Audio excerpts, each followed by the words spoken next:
Hey, what's going on, guys? This is RDDC here, and today we're going to be taking a look at this ODB2 reader. It's a cheap one off Amazon to determine is a cheap ODB2 reader just as good as an expensive ODB2 reader. So let's find out.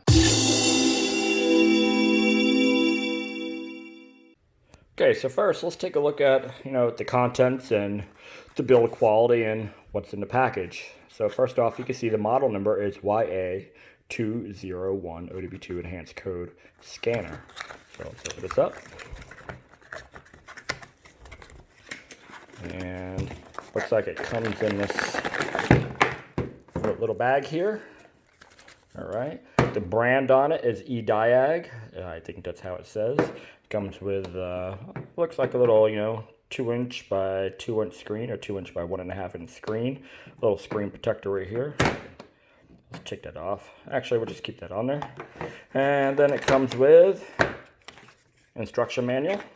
So it gives you, let me see, this is actually kind of cool here. It does kind of give you, looks like a bunch of codes, abbreviation, appendix of live data. So that's interesting. Most just kind of tell you how to turn it on and how to clear codes and do what we need to do. All right. So I guess the best thing to do is for us to kind of plug it in and see how it works.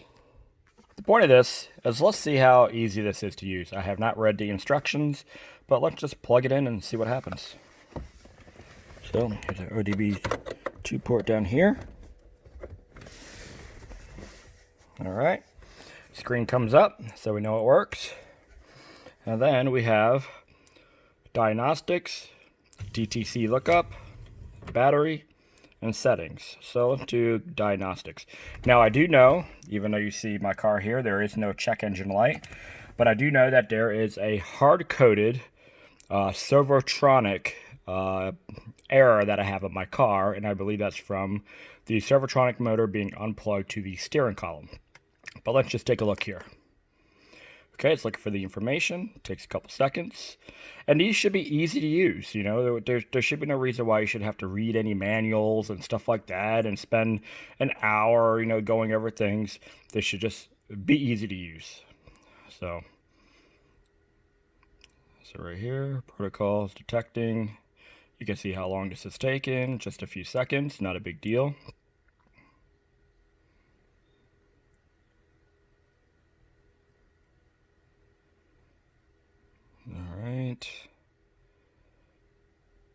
Communication error. Switch ignition on. Okay, oh, that's my bad. All right, but at least it's kind of cool that it tells you, what the problem is. So let's turn the car on here.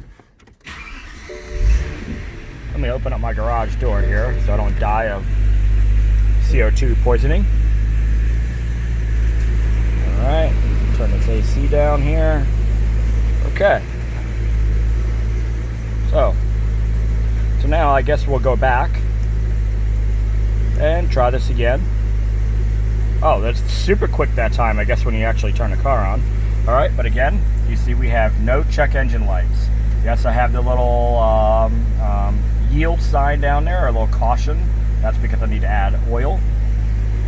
Okay, so we have DTC CNT. I'm sure that's in the book of different meanings and terminology. Monitor, okay, ignition type, okay. Let me see. I don't know what mil status is, but hit okay, nothing.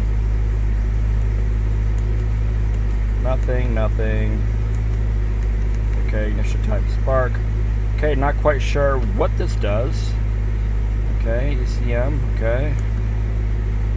There we go. So if we were to go back and you read ECM, it will give you this thing of reading the codes. This is very much like my BMW scanner, where it tells you the model number and everything else, and then you got to hit back and then read the codes. Exactly like this. There's really no difference. So let's read the codes here. Like I said, I know that there's a Servotronic, which is going to come up as a generic code probably on this code scanner.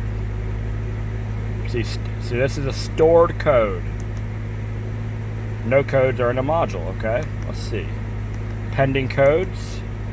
No pending codes. Maybe it's under permanent code. I know that there's a code in there. No permanent codes. Okay. Alright. So erase codes, live data. Now let's check this out here. All data stream. Hit the OK button for 2 seconds to make the selected item in front. Okay, that's more than 2 seconds. Okay.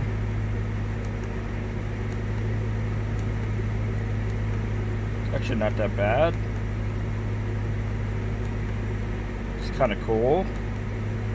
RPM, we're saying we're at about 758, 760. I'd have to say that that's correct. Spark advanced, that's the timing. Let's see. So a lot of cool stuff here. ODB2 for California, because California is a little crazy. Runtime, warm-ups. Alright. But the mission of this is to actually generate a code. So I'm going to hit back. Let me see. Well, that's kind of cool. You can actually record and play back your data. Graph display. Let's take a look at that. It's okay to enter. Okay. CT. IMAP. Okay. Yes. Okay. Oh, it's kind of cool. Look at that. It's actually really not that bad, man. It's kind of a nice little scanner here. Okay, all right, cool. So we're going to stop the car, and then we are going to unplug something from the dash, from under the hood. And then we're going to see if we generate a code. Okay, don't mind how dirty this engine compartment is. I live in Arizona, and things just get dusty out here. It doesn't matter what you do, within 2 days you gotta rewash your car. So but the thing I'm gonna unhook is this right here, just because it's the easiest one. It goes to the air box. It should generate some sort of code, I'd imagine. So let's take a look at this. As you can see, I have disconnected the connector here. Now let's go turn on the car. Alright, so now that I have unplugged the connector, let's turn the car on and see if we generate the code.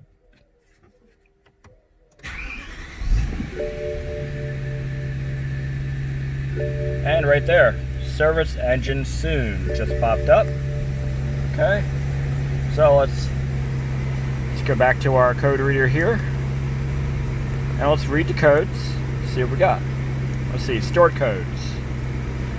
Intake, air, temperature, sensor, 1 circuit load. That is exactly what we unplugged. And the code is P0112.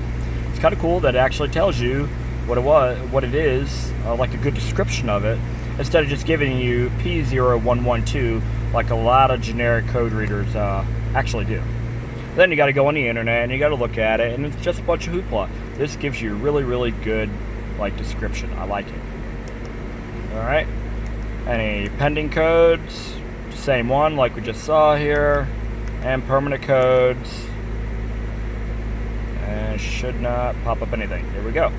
All right, now I'm going to try to erase this, which I know it shouldn't erase, but if it does, the code will just come back because I still have it unplugged. So right here, check engine, service engine soon, and let's erase. Yes. DTCs have been cleared, and our check engine light is gone. So let's go back. Let's just read codes again. Stored codes, nothing because we just cleared it. Pending codes, there it is. So it knows it's there. We can erase the check engine light, but we have not taken care of the problem. The code reader is doing its job. It lets you know there is still a problem. So let's do this. Let's go plug it back in, and let's restart this and clear it, and then see if it comes back or not. I just wanted to show you that I have plugged it back in. It's nice and tight, snug and secure, so if I press it down and do it, it'll come back out. But we are good. The thing is plugged in. All right, we're going to start the car back up.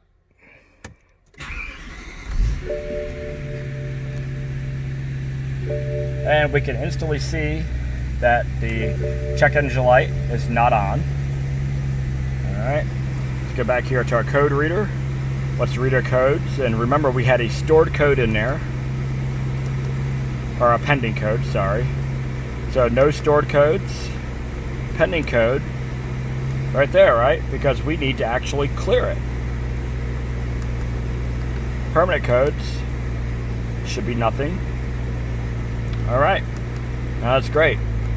So we're gonna go back here and we're gonna erase our codes because we haven't done that yet since we plugged it back in, and that's the typical procedure that you use, is erasing it after you plug it back in. All right, yes we do. Okay. The DTCs have been cleared. All right, now we're gonna go back. And now remember, before, when we read the codes, we had one for pending. Even though we had cleared it, it still showed pending. So now that we cleared it, we have no check engine light. We can go back here and no pending codes are stored in the module. The module has done its job of clearing the code exactly how we intended it to after we have solved our problem. Just check permanent codes just to make sure. And there is nothing in there. I would have to say this is a complete success. This code reader is really not that bad. I mean, for a cheap code reader, I'm actually I'm liking it, man. I'm not going to say it's better than my BMW one because that one reads BMW codes and not generic codes, but literally this has solved my problem. And if I were to go up and look at the P0112 code that it gave me on the internet, I'm sure I can solve my problem and it will point me to the exact part on the engine that probably has the problem. So I'm very impressed by this. EDIAG has done a really great job of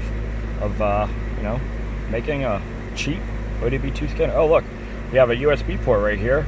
It's an old USB, but that's got to be to probably upgrade the scanner. So see right there. All right, everyone, that concludes my review of the EDIAG YA201 ODB2 code scanner. This thing is way affordable. You could check out the link on Amazon down in the description below. And if you click on the little coupon, you could save 10% on your next order. $22 and then save 10%. This thing is a bargain for anybody who's looking to do any DIY stuff on their cars. This was done on my 08 BMW M3, so it should work on every car from 1996 on up to the present, as ODB2 is a standard for the automotive computer diagnostics tools. So I really don't know what else to say about this. Just thoroughly impressed with it. Definitely check it out. It's definitely worth $20 with a discount. I think it works better than my BMW code scanner, other than it just doesn't read the BMW codes. It reads the generic codes. But it's great that it gives you a description. Like I said, check it out. I think you'll be impressed. I'm thoroughly impressed. Thank you, EDIAG, for sending me this to review. It's one of the few things that I've reviewed that I've actually been super impressed about. All right, guys, thanks for watching. This is RDUC. Hit that subscribe button, leave a comment, let me know what you think about this when you buy one and you pick it up, because to me it's well worth every single penny. You can't go wrong.